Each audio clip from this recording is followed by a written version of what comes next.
Nearly 2,000 years ago, two disillusioned youths consoled each other as they walked that 7-mile stretch of road separating Jerusalem from Emmaus. They moved slowly, depression having taken the spring from their steps.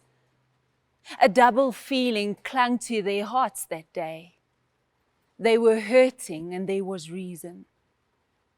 Their Messiah and their dreams had just been crucified, and a deep, dark disappointment dampened their spirits. And there was fear.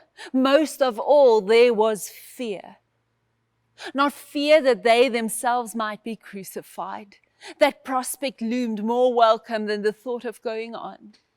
Theirs was that more horrible fear, the fear that comes from the realization that perhaps nothing makes a difference after all. Maybe our dreams and our hopes point to nothing more real than Santa and the Easter Bunny. Maybe hope is only for children and the naive. They'd been so excited, so full of hope. And one weekend, one Black Friday had changed it all. They walked now realistic again, more than 48 hours older, their dreams like their Messiah, dead and entombed. They'd grown up a lot in one weekend. The dreams still burned holes in their hearts, mocked and dead. Maybe it didn't matter. Maybe something was more real than even death. Hurt beyond words, confused beyond doubts, they searched for words and grasped for trust. Then a stranger caught their step and caught their mood.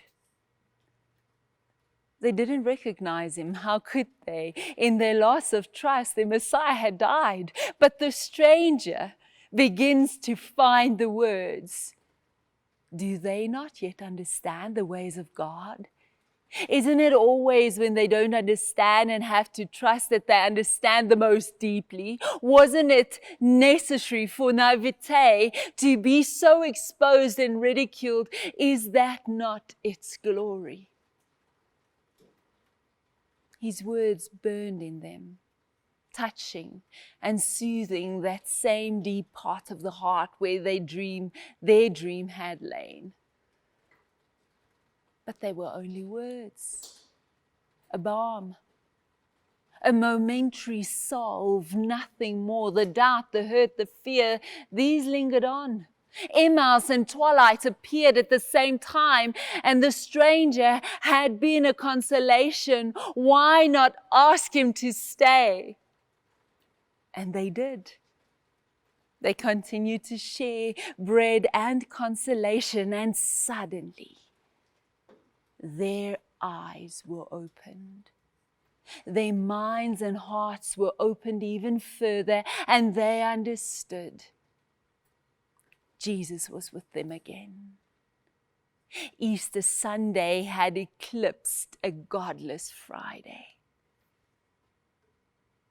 Christianity goes through multiple moods and feelings.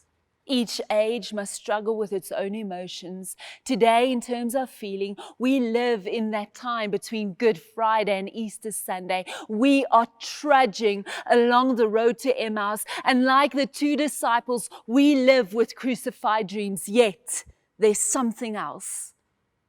The dream still clings to us, refusing to let us go. It burns holes in us still, hanging on to us, even when infidelity and despair, even in that, we can no longer hold on. Hope is still more real than death. In our hurt, we are struggling for words and grasping for trust. We need to remain on the road of Emmaus because the stranger still stalks that same road. And in his company, we discuss our doubts, discuss the scriptures, break bread together, and receive consolation. At some moment too, our eyes will be opened.